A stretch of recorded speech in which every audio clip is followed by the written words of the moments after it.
Okey, Assalamualaikum warahmatullahi taala wabarakatuh. Bersama saya lagi Cikgu Romaino. Okey, hari ni kita nak sambung sedikit lagi cerita tentang Project Brave.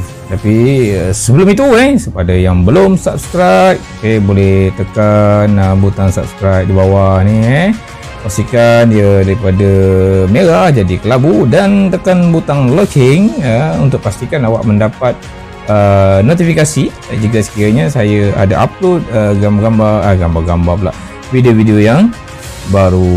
Okey.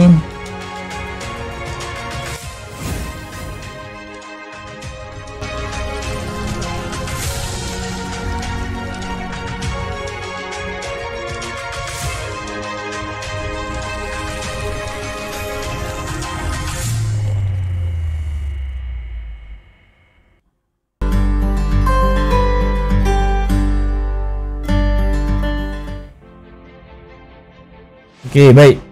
Okey, betul berjumpa kembali. Okey, kembali bersama saya. Okey, hari ini kita nak sambung untuk topik Project Brave. Okey, sebelum itu saya harap awak dah faham apa maksud Project Brave. Okey, seperti yang saya bagi tahu sebelum ini dalam video sebelum ini, Project Brave ni merupakan satu tajuk, satu topik yang amat penting dalam reka bentuk. Okey, sebab pentingnya nanti bila awak naik tingkatan 3, awak kena buat projek, okey, di mana projek itu adalah kemuncak. Okey, saya boleh katakan sebagai kemuncak awak belajar RBT selama 3 tahun. Okey, jadi saya harap untuk tajuk ini mesti hadam betul-betul apa itu Project Brave. Okey, baik. Apa nama ni? Ini standard prestasi. Okey, setiap kali kelas, setiap kali nak belajar kena tahu yang ini. Okey, seperti biasa untuk TP, okey, sekurang-kurangnya biarlah awak dapat TP 3. Maknanya awak bolehlah sampai melengkapkan senarai semak Project Brave dan untuk penghasilan produk. Okey, memang di akhir nanti awak kena buat Project Brave, awak kena buat mockup. Okey, nampak? Ini kita akan pergi lebih lanjut. Okey, nampak?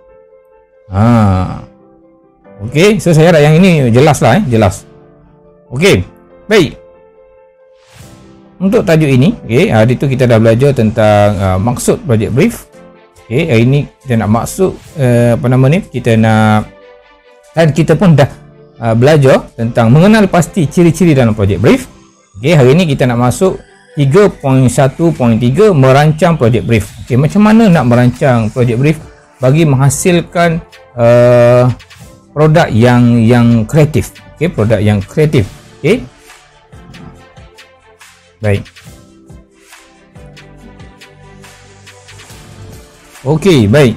Seperti yang saya bagi tahu sebelum ini, okey, bila awak nak buat projek, okey, kita kena ada langkah-langkah dia. Okey, kalau awak tengok orang buat rumah pun dia ada cara dia. Okey, tak payah buat rumah lah, awak tengok contoh yang lain. Orang buat produk, orang buat apa? Orang nak masak pun awak tengok ada di sini langkah-langkah dia kan.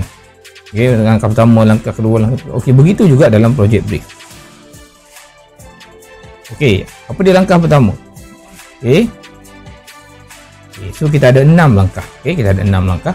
Okey, langkah pertama kita mesti sediakan senarai semak ciri-ciri pertimbangan utama. Apa yang kita nak buat dan projek kita tu. Boleh. Okey, anak-anak boleh juga rujuk buku teks rujuk buku teks sambil tengok video saya ni, tengok buku teks, okey, tengok video saya, lepas tu buat nota. Itu cara yang kita nak ulang kaji lah. Okey, langkah yang kedua. Kita mesti melengkapkan melengkapkan borang Project Brave. Nanti saya tunjuk sekejap lagi macam mana borang Project Brave. Okey, maknanya dalam borang tu dia dah siap dah untuk apa, buat apa dan sebagainya. Okey, yang ketiga, kita nak aplikasikan Project Brave ni dalam bentuk jadual dan lakaran. Dalam bentuk apa? Dalam bentuk apa anak-anak? Okey, dalam bentuk warna. Okey, dalam bentuk jadual. Alamak, hitam boleh. Okey, Okey, dalam bentuk jadual dan juga lakaran. Nampak? Jadual dan lakaran. Okey. Okey. Jadual dan lakaran. Nampak tak? Dua benda. Lakaran sangat penting. Okey, langkah yang ketiga, kita nak menyaring maklumat. Kita nak tengok maklumat kita buat tu betul ke tak betul. Macam mana maklumat itu boleh membantu kita dalam membuat projek ni. Okey. Yang kelima, kita nak buat mockup. Betul tak? Kita dah siap, kita dah cari maklumat dan sebagainya tu. So, kita nak buat apa lagi? Kita nak buat mockup. Ini yang pelajar kena buat nanti ni. Menghasilkan mockup. Okey, apa itu mockup? Mockup ni adalah model olok-olok. Model olok-olok maknanya dia hanya rupa bentuk saja, dia tak ada pun fungsi. Lain kalau itu adalah model olok-olok. Model olok-olok lain. Apa ni? Kalau model yang nantilah model, maafkan saya. Kalau kerja projek yang awak kena buat nanti tu lain. Yang kena tiga. Ini tak satu ni awak hanya buat mockup. Kalau saya kata okey, buat mockup kereta ni. Contohlah, tak silap saya, masa awak sekolah rendah dulu awak dah belajar RBT kan. Awak pernah buat mockup. Ada yang buat kereta, ada yang buat kapal, ada yang buat macam-macam kan, ada buat rumah. Tapi bahan yang kita guna. Bila cerita pasal mockup, okey, bahan ni, okey, bahan untuk mockup. Okey, tulisan dia sikit. Okey, bahan untuk mockup tu dia hanya menggunakan bahan-bahan yang bukan bahan sebenar. Boleh guna mounting board, boleh guna kotak, boleh guna apa saja yang awak ada untuk buat mockup ni. Okey. Baik, kita cerita lebih lanjut lah lepas ni. Okey.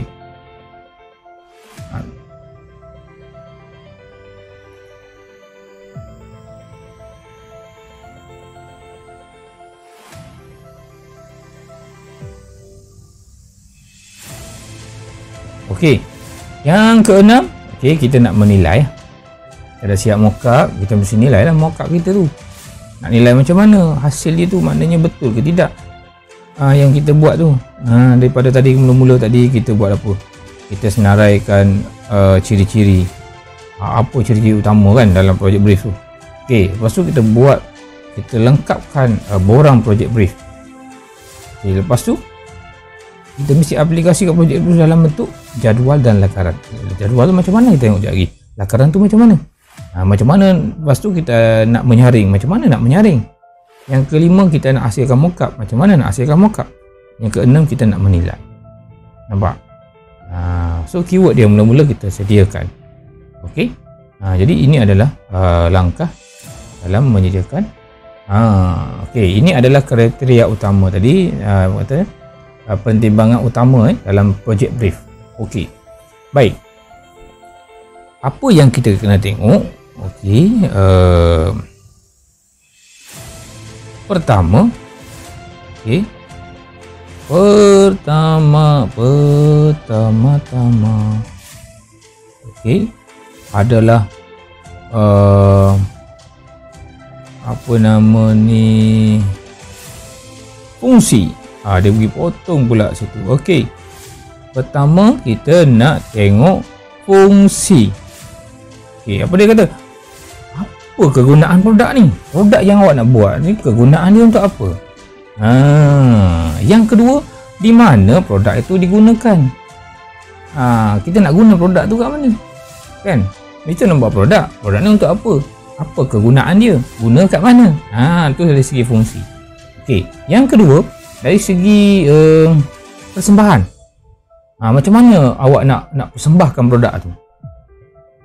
Faham tak? Macam iklan lah. Macam mana awak nak iklankan dia? Awak nak tunjuk kat orang. Macam mana? Okey. Boleh setakat tu? Okey. Seterusnya, tujuan. Tujuan apa? Tujuan pasaran. Maknanya kita nak buat produk ni, mesti kita fikir produk itu boleh dipasarkan. Mana ada orang nak buat produk saja-saja, babe? Mesti boleh dipasarkan. Okey.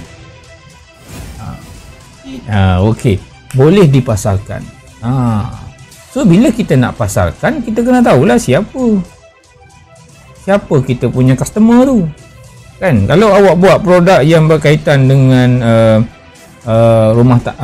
pasar dapur kan, buat pisau, buat apa pun, pengasah pisau ke apa ke, siapa dia punya klien tu? Mesti tu di rumah.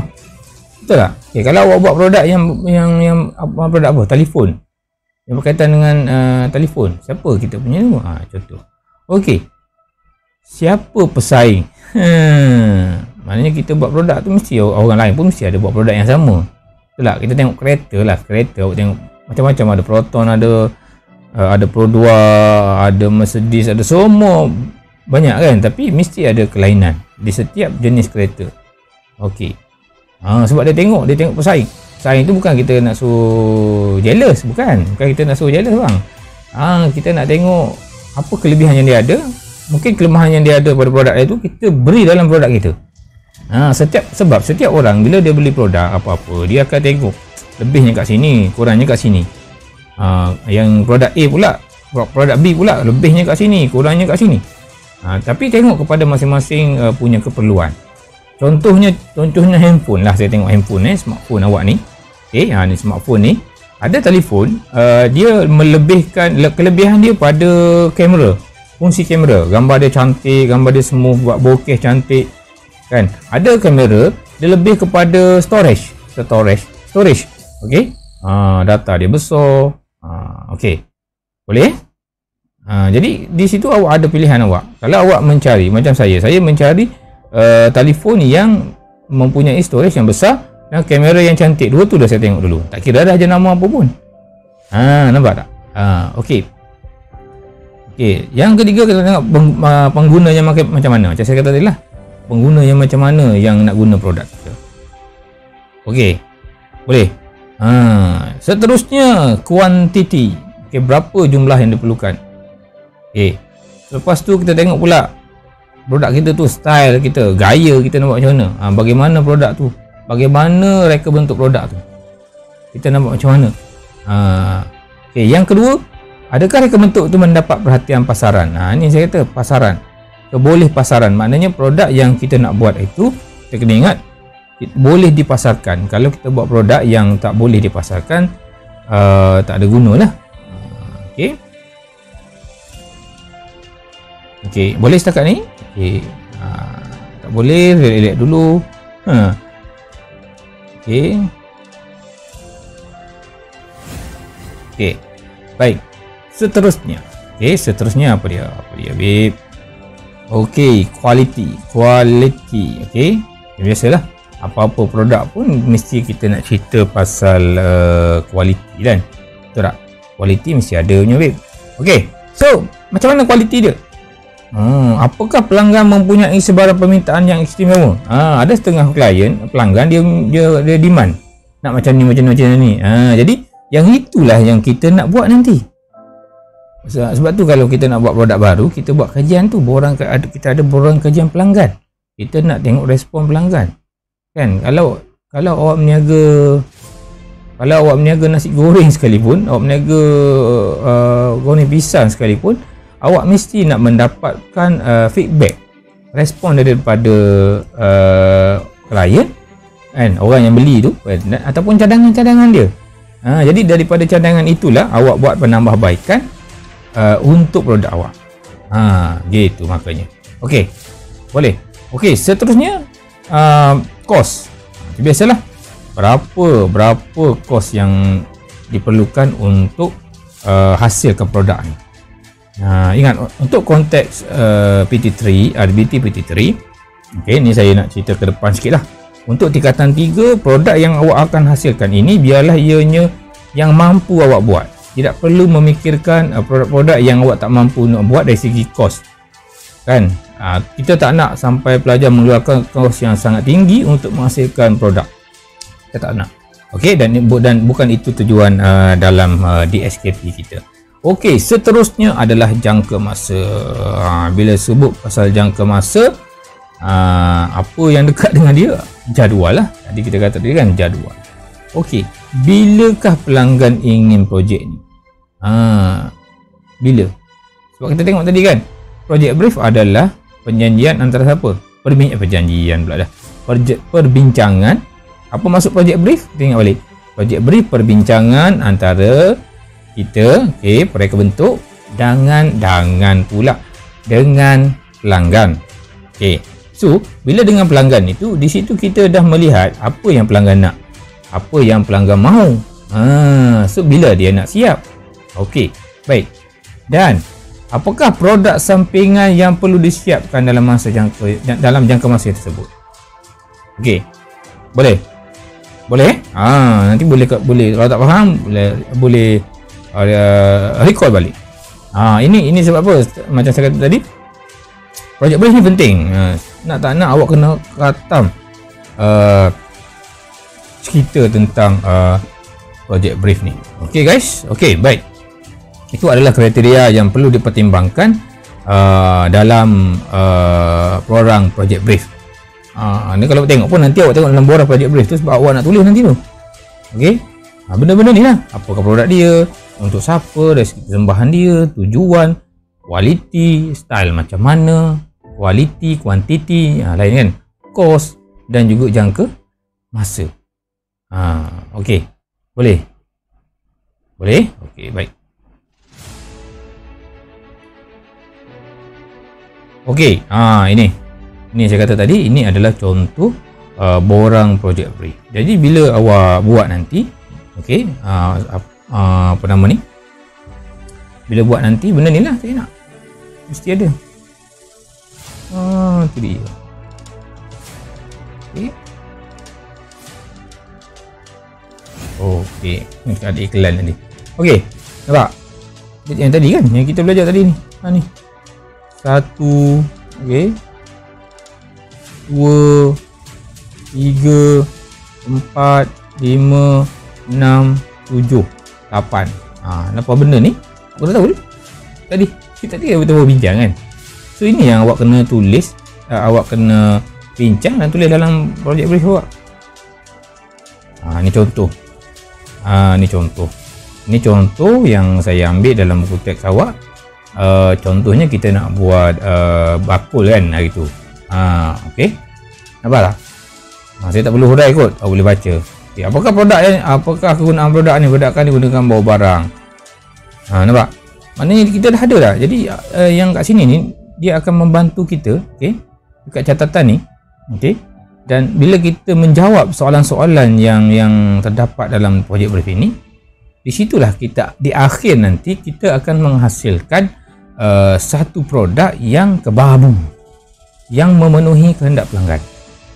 Nampak tak? Memenuhi kehendak pelanggan, kehendak pasaran. Sebab tu kalau awak tengok dunia sekarang, okey, dalam kita menghasilkan produk, kita mesti nak, yang penting pelanggan kita puas hati.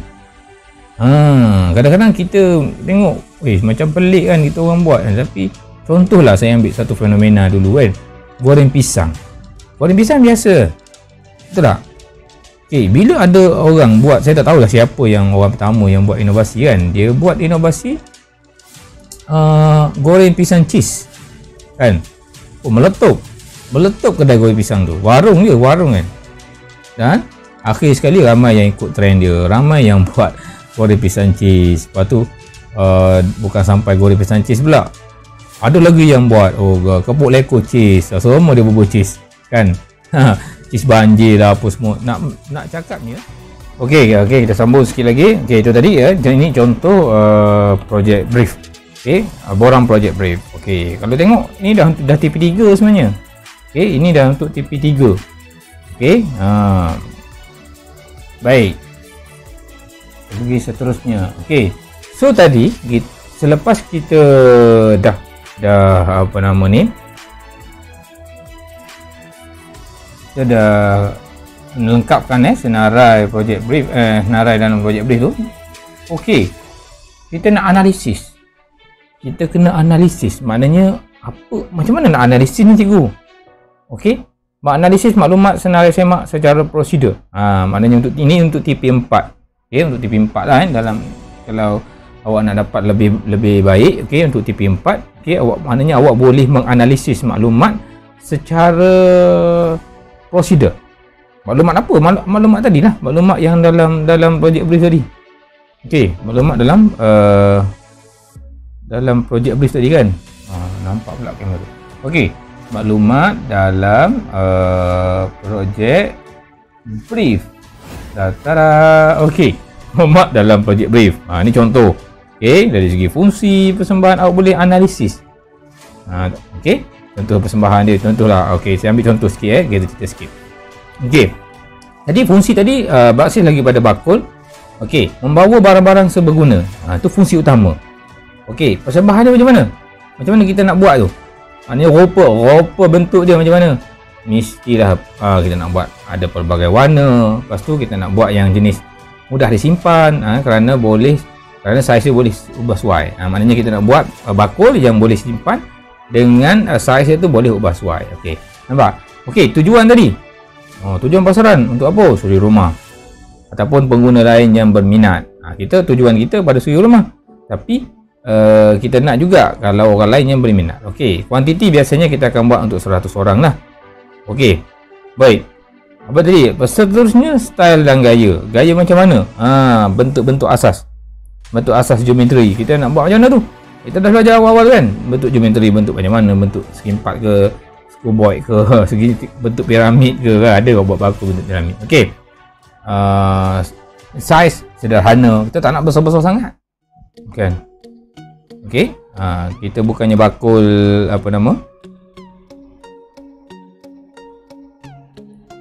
okey, kita bukan nak buat bakul yang besar, betul tak? Kita nak buat bakul yang kecil. Okey, baik. Okey, apa lagi? Ringan, mudah dibawa ke mana-mana. Okey, boleh diubah suai saiz dia. Itu antara kita mesti ada satu daya tarikan yang berbeza dengan produk lain. Kalau tengok bakul, semua orang dah ada bakul. Tapi apa kelebihan bakul kita ni yang boleh menarik minat pelanggan? Kan? Kita awak tengok produk kan, mesti ada sesuatu benda yang menarik minat awak. Contohlah apa yang dekat dengan awak motor kan, motosikal, motor sama je kan, ES5 ke RG ke kan, 125Z ke RZ ke, sama motor juga kan, dua tayar. Tapi apa kelebihan yang menarik minat Vespa ke kan, apa yang menarik minat kita tu, apa yang menarik minat pelanggan? Kita tengok orang muda minat Vespa, mesti ada benda yang yang menarik minat dia. Ada orang yang minat RZ, mesti ada yang minat menarik dia. Ada orang tak suka RZ kan, ada orang suka RG Sport kan, ada orang suka ES5. Jadi setiap produk tu, sebab tu setiap produk tu dia ada style dan gaya dia. Okey, dan sebab itulah yang kadang-kadang yang akan membuatkan produk itu menjadi pilihan. Okey, sebab tadi setiap produk tu kita dah ada dia punya kita nak tujukan pada siapa. Okey, baik. Lepas tu kualiti kan, mesti kita nak kualiti tinggi. Ini cara nak analisis ni. Ini contoh ni saya cerita ni macam mana cara nak analisis. Mana cara nak analisis. Kita nak cerita pasal menganalisis tadi kan. Okey, kualiti, mesti kita nak kualiti tinggi. Okey, dapat membawa barangan yang tidak melebihi 15 unit.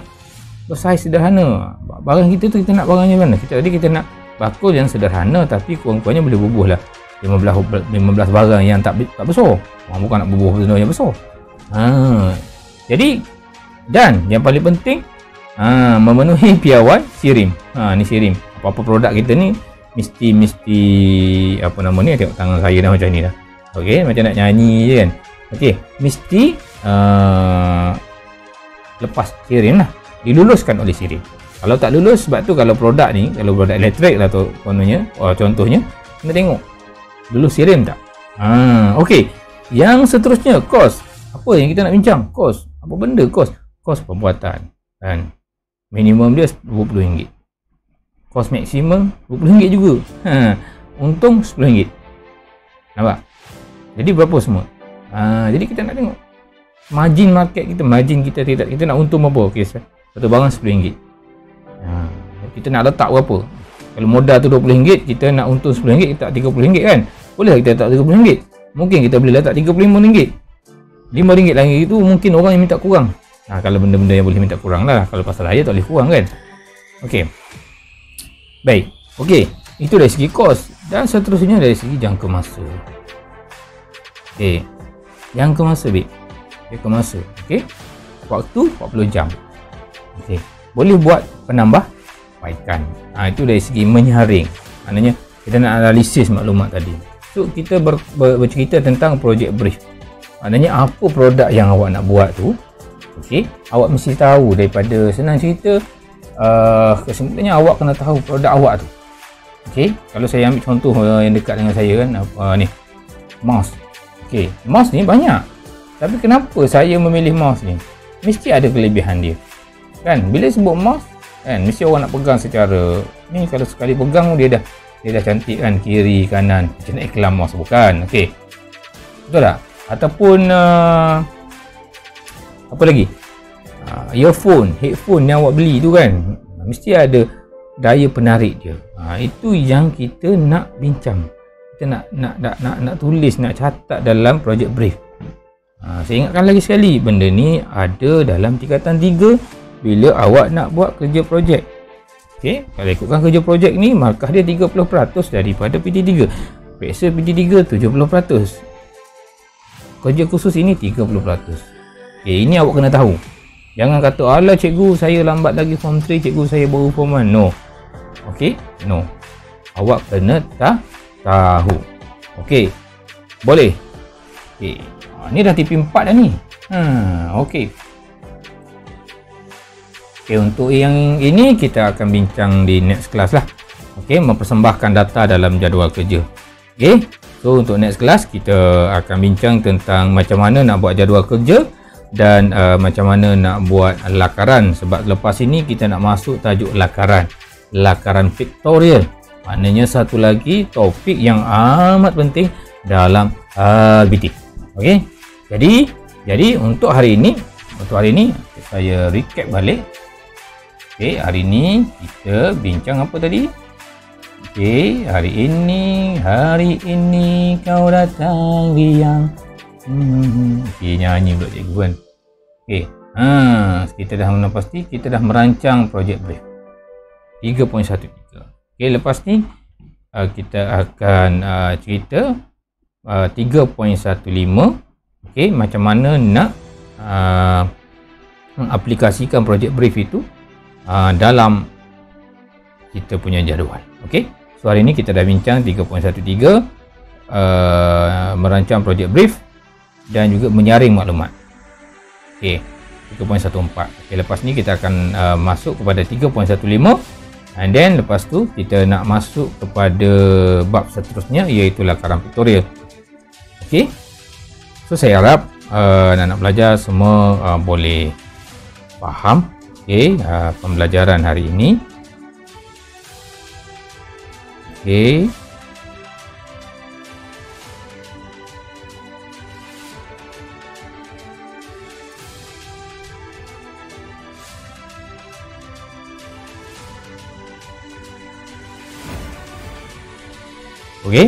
so saya harap pelajar boleh faham apa yang kita bincang hari ini. Okey, kalau tengok sebelah kiri saya ni kan 3.11 sampailah 3.15. Ada lagi satu lagi. Okey, last sekali. Okey, kita akan ada 3.17. Kita nak buat kita nak buat mockup. Okey,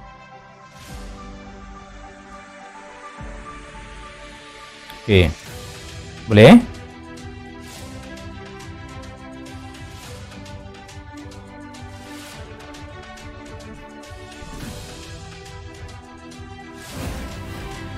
Okey, baik. So saya berhenti dulu setakat itu untuk hari ini. Okey, saya harap bolehlah menonton video ini secara sambil study. Jangan tonton true gitu je. Baca, faham betul-betul apa yang saya cuba sampaikan. Okey, saya ingatkan lagi sekali, hari ini objektif kita hari ini adalah saya bercerita tentang topik 3.13 dan 3.14 dalam projek brief. Okey? Sehingga berjumpa lagi. Assalamualaikum warahmatullahi taala wabarakatuh. Jaga diri. Okey.